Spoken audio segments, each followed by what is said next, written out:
सोचिए, अगर कोई देश, कोई ताकतवर देश किसी दूसरे देश पर अटैक कर दे, अपनी फौज भेजे और वहां के राष्ट्रपति को, सिटिंग राष्ट्रपति को उठाकर ले जाए,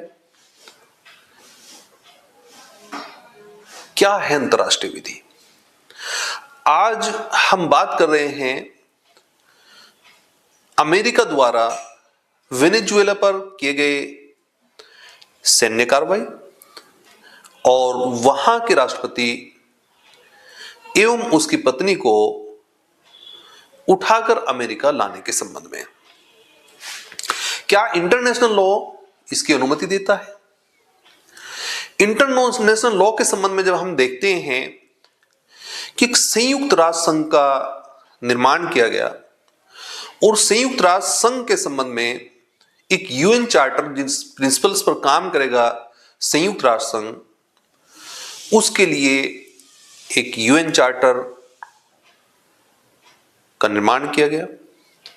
और उसके आर्टिकल नंबर 1 और 2 के अंतर्गत, आर्टिकल नंबर 1 में जहां पर आपने स्पष्ट किया हुआ है कि आप शांति व्यवस्था का पूरा ध्यान रखेंगे, वही आर्टिकल नंबर 2 उन सिद्धांत की, उन प्रिंसिपल्स की बात करता है जो कंट्री हैं, जो सहयोगी राज्य हैं, जो यूएन चार्टर को फॉलो करते हैं, जो संयुक्त राष्ट्र संघ के सदस्य हैं, टोटल मिला के 193 जो मेंबर्स हैं, वो उन्हें फॉलो करेंगे।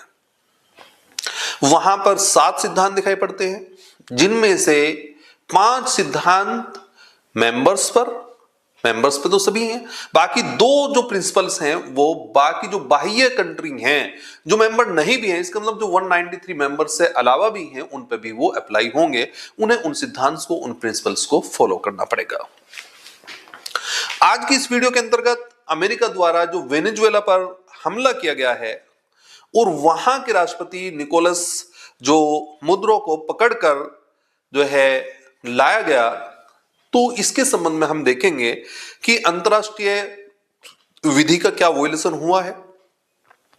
और यदि अंतर्राष्ट्रीय विधि का वोलेशन हुआ है तो कौन सी विधि है जिसका वोलेशन हुआ और किस दशा में ऐसा किया जा सकता है, कब ऐसा नहीं किया जा सकता।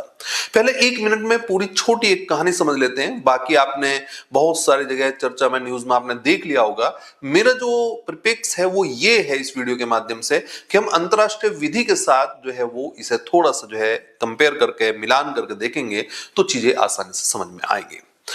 सबसे पहले हम देखते हैं कि 3 जनवरी 2026 नया वर्ष स्टार्ट हुआ है। 1 जनवरी से 3 जनवरी 2026 में वेनेजुएला की जो राजधानी है काराकस एवं उसके आसपास के इलाकों में अचानक जोर जोर से जो है धमाके होने लगे और वहां पर जो है वो जो आवाजें आने लगी। तो ये जो धमाके और ये कार्रवाई हो रही थी, ये अमेरिका की एक सैन्य कार्रवाई थी और जिसमें जो है उन्होंने जो वेनेजुएला के सिटिंग राष्ट्रपति हैं उन्हें और साथ ही साथ उनकी पत्नी को वेनेजुएला से बाहर ले गए, अपने कंट्री अमेरिका में ले गए। अब यहां पर यह है कि अब यूएन इस ऑपरेशन की वैधता पर जो है बहस चल रही है कि क्या संयुक्त राष्ट्र संघ के अंतर्गत जो है जो सिक्योरिटी काउंसिल है, जो एक तरह से पुलिसमैन के रूप में जो है वो देखा जाता है, क्या उसके माध्यम से जस्टिफाइड करेंगे, या जो इंटरनेशनल लॉ के अंतर्गत हम देखते हैं कि 2 महत्वपूर्ण चीजों पे हमें बड़ा ध्यान रहता है। नंबर 1 जो अंतर्राष्ट्रीय न्यायालय है, international court of justice ICJ, और साथ ही साथ एक यूएन जो यूएन का मतलब साफ है कि संयुक्त राष्ट्र संघ, और संयुक्त राष्ट्र संघ के अंतर्गत हम देखते हैं कि जो मेन जो अंग हैं, जो ऑर्गन हैं, उनमें एक मेन ऑर्गन जो है हम देखते हैं कि एक जनरल असेंबली है और दूसरा जो है वो सिक्योरिटी काउंसिल है। मेन बात सिक्योरिटी काउंसिल की है। सिक्योरिटी काउंसिल के अंतर्गत आप इस बात को भी जानते हैं कि सिक्योरिटी काउंसिल में सदस्यता के लिए हम लगातार प्रयासरत हैं कि हमें जो है परमानेंट मेंबरशिप हमें मिले। भारत जो है अपनी परमानेंट मेंबरशिप चाहता है। अब वहां सिक्योरिटी काउंसिल के अंतर्गत आप थोड़ा सा देखेंगे तो आपको पता चलेगा कि वहां पर वर्तमान समय में 5 कंट्री हैं जो परमानेंट रूप में जो है मेंबरशिप रखते हैं और 10 ऐसे कंट्री हैं जो टेम्परेरी रूप में अपॉइंट किए जाते हैं, नियुक्ति लेते हैं। और अब देखते हैं, इसका मतलब साफ है कि टोटल मेंबरशिप जो सिक्योरिटी काउंसिल में है वो 15 जो है वो देशों की है, 15 राष्ट्र हैं, जिसमें से 5 अस्थायी हैं और 10 अस्थायी हैं।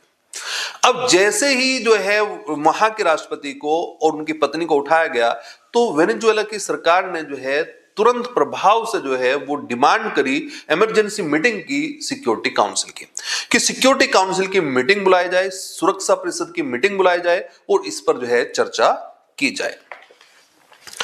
अंतरराष्ट्रीय स्तर पर जो है एक नॉर्मली एक सामान्य नियम है जिसे आप देखते हैं, और ये देखेंगे कि यूएन चार्टर का जो आर्टिकल है जिसके अंतर्गत सारे प्रिंसिपल्स हैं, आर्टिकल नंबर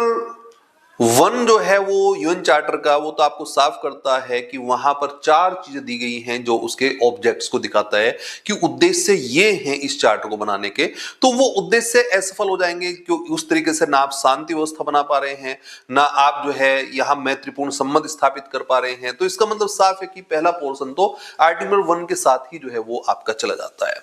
उससे भी बड़ी बात जो आर्टिकल नंबर हम देखते हैं, आर्टिकल नंबर 2, वहां पर हम देखेंगे जो मेन जो बात है वो आर्टिकल नंबर 2 क्लोज नंबर 4 के साथ हम देखते हैं कि वहां पर हर एक जो राष्ट्र है उसकी जो इंटरनल जो एक तरह से इंटीग्रिटी है, जो उसकी आंतरिक जो है वो एक तरह से जो इंटीग्रिटी है, साथ ही साथ जो पॉलिटिकल उसकी इंडिपेंडेंस है, जो उसकी जो राजनीतिक स्वतंत्रता है, वो उसके विरुद्ध आप कोई कार्रवाई नहीं करेंगे।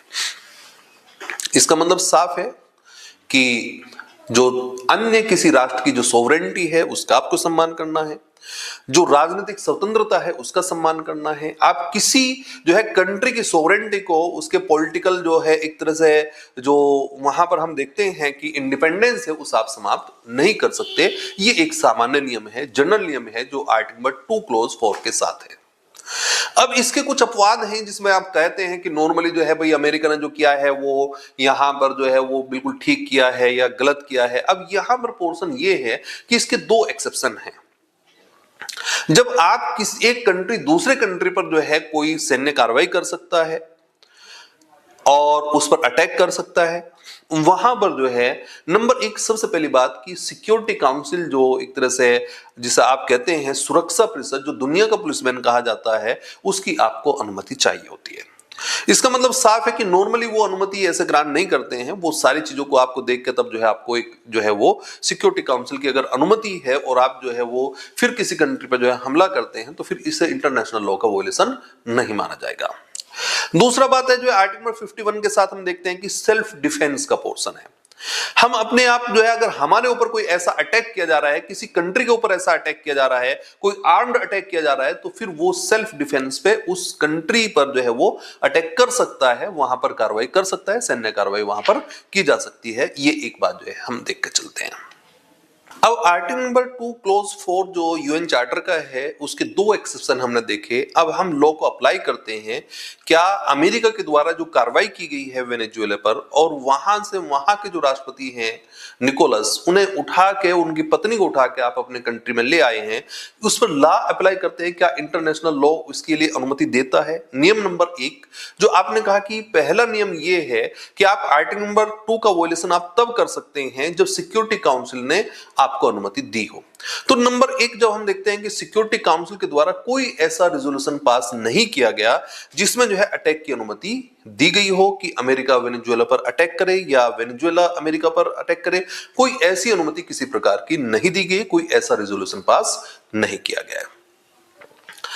हाँ, इसके उलट एक नई चीज ये हुई कि जैसे ही अमेरिका ने जो है वेनेजुएला पर अटैक किया और वहां से उनके राष्ट्रपति और उनकी पत्नी को लेकर आए, तो वेनेजुएला की सरकार ने तुरंत रूप में चिट्ठी लिखकर यह मांग की, एक लेटर लिखा कि इमरजेंसी मीटिंग कॉल की जाए सुरक्षा परिषद की। तो यहां पर बिल्कुल उलट हो रहा है, कार्रवाई करने वाले को कोई अनुमति नहीं दी गई,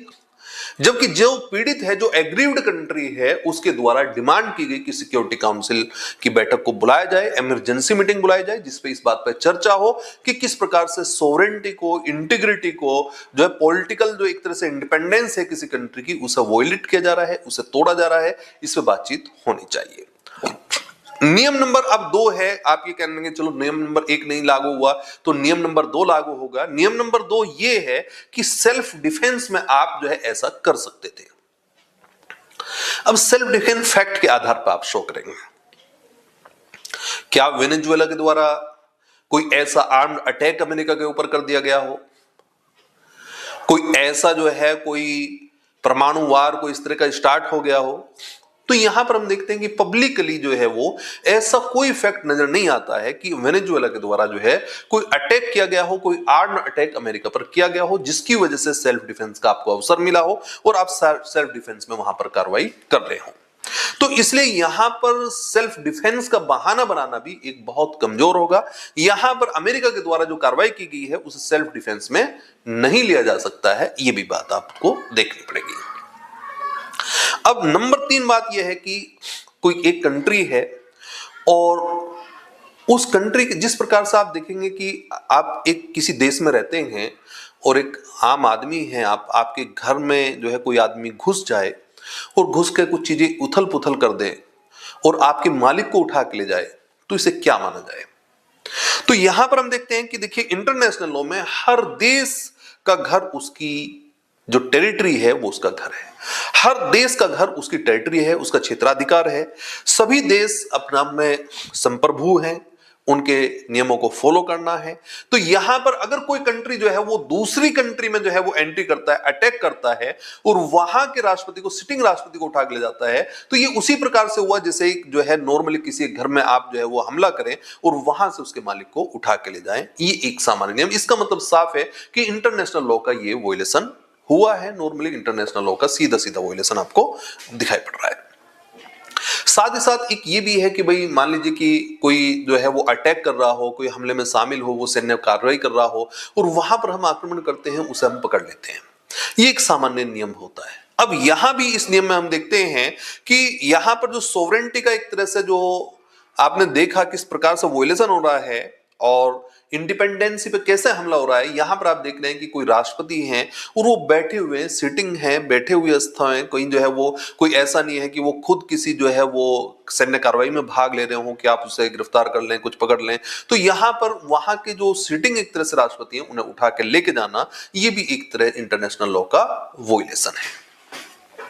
अब नॉर्मली आपने देखा कि देखिए जो हम देख रहे हैं कि अमेरिका के द्वारा जो वेनेजुएला पर जो सैन्य कार्रवाई की गई है और वहां के जो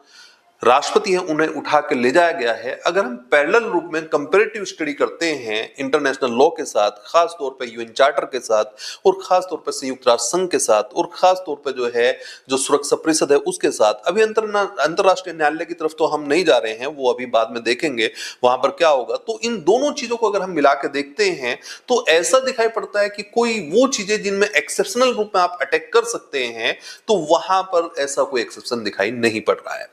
न सिक्योरिटी काउंसिल की कोई अनुमति दिखाई पड़ रही है, ना ही साथ साथ आप सेल्फ डिफेंस आप जो है कोई फैक्ट ऐसे नहीं दिखाई पड़ रहे हैं जिनमें आप सेल्फ डिफेंस पर कार्य कर रहे हो। हाँ, ऐसा जरूर दिखाई पड़ रहा है कि वहां पर जो क्षेत्राधिकार है जिसमें ऐसा माना जा रहा है कि वेनेजुएला के अंतर्गत बहुत सारे जो तेल के भंडार हैं वहां से जो है वो दूसरे कंट्री जो एक तरह से वहां पर एंट्री कर रहे हैं, जैसे कि चाइना है या अन्य कंट्री जो है वहां से जो है तेल ले रहे हैं। तो इसका मतलब साफ है कि यहां अपनी प्रभुता स्थापित करने के लिए अमेरिका के द्वारा एक ये अटैक जो है माना जाना चाहिए और अंतरराष्ट्रीय विधि का इसे वोलेशन माना जाना चाहिए।